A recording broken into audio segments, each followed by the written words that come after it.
Hola, mi nombre es Diego Catalán y soy pintor y dibujante. Combino técnicas tradicionales y digitales describiendo lo que retrato, tal y como se muestra ante mis ojos, con ciertas licencias para la imaginación. Mi trayectoria ha estado siempre marcada por el estudio y el trabajo del natural, influenciado por los grandes maestros del realismo de cuya experiencia se extraen los mayores conocimientos prácticos. Me apasiona la representación de todo lo humano, tanto su forma aparente como la psicológica.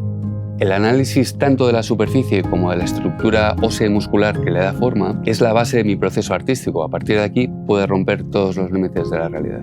Esta siempre posee una dimensión más profunda oculta al ojo y hay que tratar de desentrañarla con ayuda de la imaginación. En este curso de doméstica aprenderás a dibujar con éxito la figura humana de forma realista, desde el encaje al modelado final del dibujo.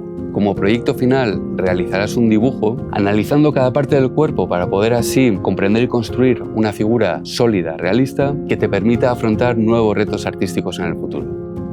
Para ello, compartiré contigo conceptos y técnicas que he ido desarrollando a lo largo de los años en el campo del dibujo realista de la figura humana. Empezaremos planteando las primeras líneas del dibujo, su composición y su escala. Te hablaré también del canon proporcional y de los bloques anatómicos que componen el cuerpo a través de sus puntos subcutáneos. Analizaremos la pose en términos de acción y gesto interno a través de la forma que interactúan los diferentes bloques del cuerpo en el espacio. Estudiaremos los efectos de la luz sobre los diferentes volúmenes del cuerpo e introduciremos el patrón de la sombra como elemento de corrección. Analizaremos los diferentes bloques anatómicos, su morfología, su estructura ósea muscular y la forma en que estos afectan a la superficie visible del cuerpo. Con todas estas pautas serás capaz de enfrentarte desde el caballete a cualquier cuerpo de forma técnica y solvente.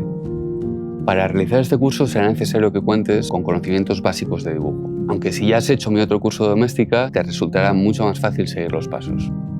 Es imprescindible que cuentes con lápices de diferentes durezas y papel, y también es necesario que cuentes con una goma de borrar, un palito y un espejo. Cada estudio que haces del natural amplía y enriquece tu conocimiento de la máquina del cuerpo, y esa práctica no tiene sustituto, esa práctica es el camino.